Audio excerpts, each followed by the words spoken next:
7-10 As late as the time of Samuel, unfaithful Israel experienced harassment from the Moabites.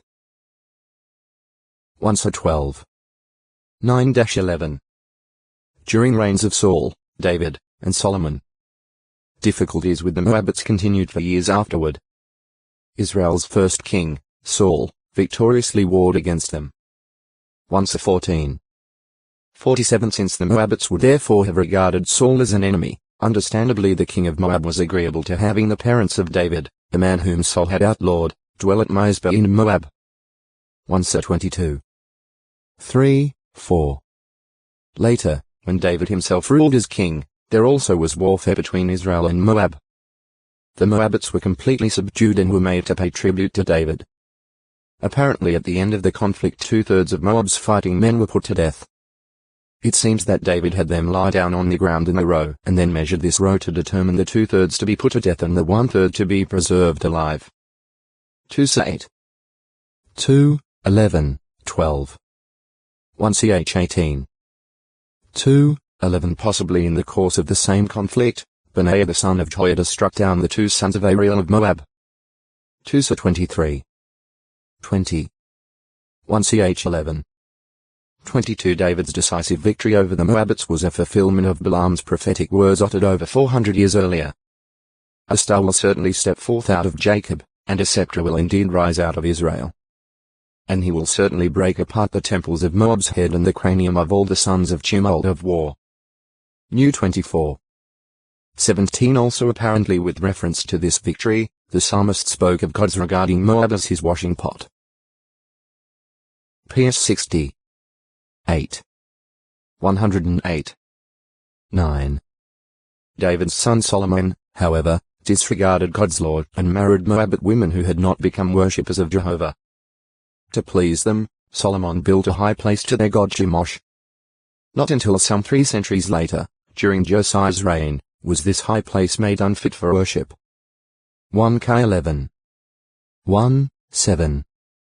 2-23. 13. Until the Judean exile. Sometime after the secession of Israel from Judah, the Moabites appear to have regained territory in of the Arnon. On the black basalt stele known as the Moabite stone, Moab's king Mesha speaks of Israel's king Omri as taking possession of the region of Medeba. Since the Tableland of Medeba was in the territory of Reuben Jos 13. 15, 16, Israel had apparently lost this area to the Moabites so that Omri later had to recapture it. Evidently Moab remained under Israelite control during the reigns of Kings Omri and Ahab. But following the death of Ahab, Moab's king Mesha, who paid to the king of Israel 100,000 otex to execute Muritra Longo, Moab 421 like blood to the Moabites. Wrongly concluding that the allied armies had slaughtered one another, the Moabites abandoned all caution and came to the Israelite camp, only to be put to flight. As the battle progressed, Moabite cities were ruined, good tracts of land were filled with stones, trees were cut down, and springs were stopped up.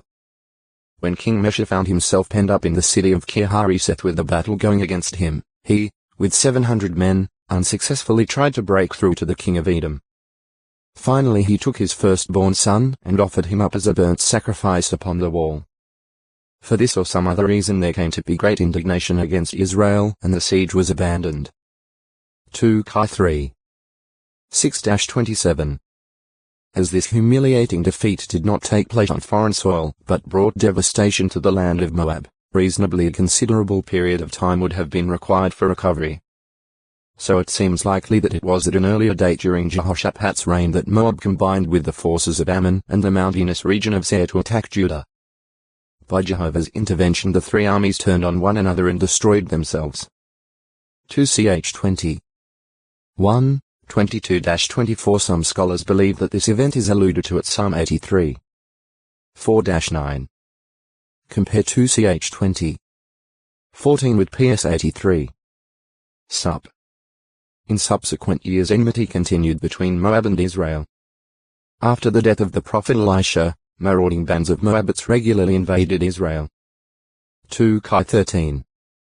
20 About 2 centuries later, in Joachim's time, similar Moabite bands contributed to the ruin of Judah during its final years. 2-24. 2. With the destruction of Jerusalem in 607 BCE, Jews sought refuge in Moab, returning to Judah when Gedaliah was appointed governor. J 40. 11, 12. After the exile. After an Israelite remnant returned from Babylonian exile in 537 BCE, some married Moabite wives. But at Ezra's admonition they dismissed these wives and their children. Ez 9. 1, 2. 10. 10, 11. 44 years later Nehemiah found a similar situation. Many Israelites had taken Moabite wives. Ne 13. 1-3, 23. Moab in prophecy. In harmony with its long history of opposition to Israel, Moab is mentioned among the hard-set enemies of Jehovah's people. Compare Isra 11. 14. Condemned for approaching Israel and for pride and haughtiness, Moab was finally to become a desolation like Sodom. Zep 2. 8-11. See also Job 48. 29. Already at the close of the 9th century BCE, Amos wrote that Moab would suffer calamity for burning the bones of the king of Edom for lime. Am 2. 1-3. While some take this to mean the 2 Kings 3. 26, 27 refers to King Mesha's offering up, not his own son, but the firstborn of the king of Edom. This is an unlikely inference.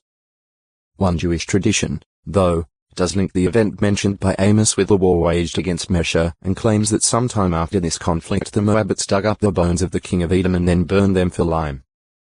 But the Bible record provides no basis for determining the time involved. Isaiah chapters 15, 16, apparently around the time of King Ahaz's death, and while Assyria dominated in the 8th century BCE, refer to one Moabite city after another as being in line for calamity. He concluded with the words, "And now Jehovah has spoken, saying, within 3 years, according to the years of a hired laborer, the glory of Moab must also be disgraced with much commotion of every sort, and those who remain over will be a trifling few, not mighty." Isra 16. 14. From historical records, the fulfillment of the prophecies of Isaiah and Amos cannot be placed precisely in the stream of time. However, there is evidence that Moab did come under the Assyrian yoke. Assyrian king Tiglath-Pileser III mentions Salamanu of Moab among those paying tribute to him. Sennacherib claims to have received tribute from Kamuzanadbi, the king of Moab.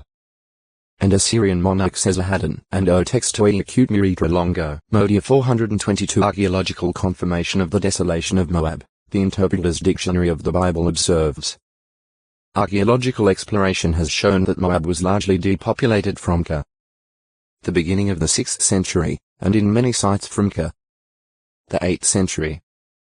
From the 6th century on, nomads wandered through the land until political and economic factors made a sedentary life possible again in the last centuries BC. Edited by G. A. Buttrick, 1962, Volume 3, p. 418. Compares 25. 8-11. Later, in fulfillment of Jeremiah 48. 47, Cyrus, the conqueror of Babylon, likely permitted Moabite exiles to return to their homeland. The accurate fulfillment of the prophecies concerning Moab cannot be denied. Centuries ago the Moabites ceased to exist as a people. J 48. 42. Today what are considered to have been such Moabite cities as Nebo, Heshbon, Aroer, Beth-Gamel, and Baal-Meon are represented by ruins. Many other places are now unknown. The sole explanation for the disappearance of the Moabites as a people is provided by the Bible. Note of the 1959 edition of the Encyclopaedia Britannica Volume 15, p. 629. Israel remained a great power while Moab disappeared. It is true that Moab was continuously hard-pressed by desert hordes. The exposed condition of the land is emphasized by the chains of ruined forts and castles which even the Romans were compelled to construct. But the explanation is to be found within Israel itself, and especially in the work of the prophets. In view of the disappearance of the Moabites as a people, the inclusion of Moab at Daniel 11. 41 among nations in the time of the end 11. 40 is logically to be regarded in a figurative sense. The Moabites evidently refer to some of those that the king of the north does not succeed in bringing under his control. For information on the Moabite stone, see Meshano. 2. Modium a middle dot dia possibly, appointed time seasonal festival. Meeting of Jah. A priestly paternal house of which Piltai was the head in the days of Joachim. Ne 12. 17 It has been suggested that Modia is a variation of the name Mahdia and that Modia is the same person as the priest Mahdia who accompanied Zerubbabel to Jerusalem after the Babylonian exile. Ne 12. 5. Modesty. An awareness of one's limitations. Also chastity or personal purity. The Hebrew root verb na is rendered be modest in Micah 6. 8. Its only occurrence. The related adjective nu immodest occurs in Proverbs 11. 2, where it is contrasted with presumptuousness.